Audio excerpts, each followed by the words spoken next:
Today, as I sat at that familiar picnic table at our neighborhood park with open Bible, I heard the unmistakable radial rumble of a warbird overhead. A gaze upward revealed a pristinely restored B-25 Mitchell. Seeing any of these rare remaining relics of aviation history is always a thrill. It also consistently causes me to ponder how time and season marches on, leaving things in its wake, never to be experienced again.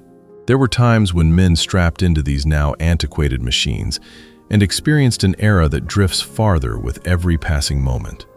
Indeed, the conflicts and carnage thereof in which these combat implements took part are not to be glorified.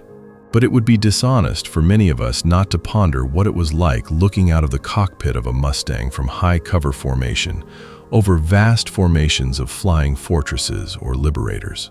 What must it have been like to roar above the Pacific coral atolls in a Wildcat or Corsair? And this is but one example prompted by this morning's warbird encounter alone. Such thought may be given to any culture or happening of humanity's history. As a bit of an amateur military historian, my focus in this regard is most often shaped by this topic. Today's door kicker does not know what it was like to ram a mini-ball down a fouled rifle musket barrel in chaotic line of battle. This era's aviator cannot perceive what it was like dogfighting in a flimsy, canvas-covered camel over the trench lines of no man's land. While lessons still abound therefrom, these tangible experiences are relegated to history texts and grainy sepia photos that scarcely seem relatable. For that matter, this day's smartphone operator will never have a concept of what snapping the single photo entailed in generations past. The struggle to relate to the experiences of eras gone by may be the most relatable facet therein. And yet, happen they did. As the Mitchell's engines grew quieter and it disappeared over the horizon, it caused me to think about such things in biblical terms.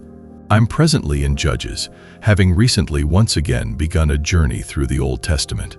If I'm not careful, I can still find myself looking at these accounts through an obscured lens, rather than with one of vibrant brilliance as warranted.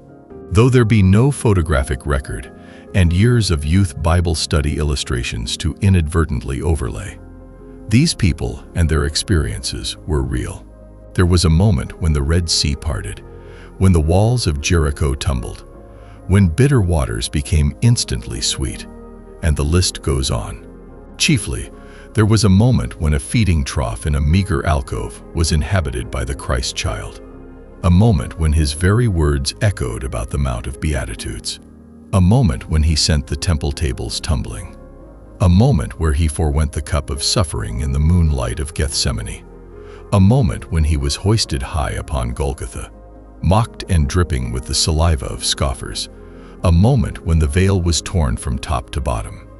And a moment when the garden tomb, in an instant, became vacant. These moments are not myth, nor even some distant point in history's timeline to which man can never again relate. For unlike the vanquishing of temporal history's accounts, the account of the Messiah still echoes with utter clarity and definition to those who will have ears to hear. And not only that, we may not only find quite tangibly our connection to his wondrous works of the past and present in the lives of his children, and in the active happenings of his prophetic word, but we may look ahead to that which eye has not seen nor ear heard, to the future which the living God has prepared for those who love him. Here and hereafter, he is, was, and ever shall be.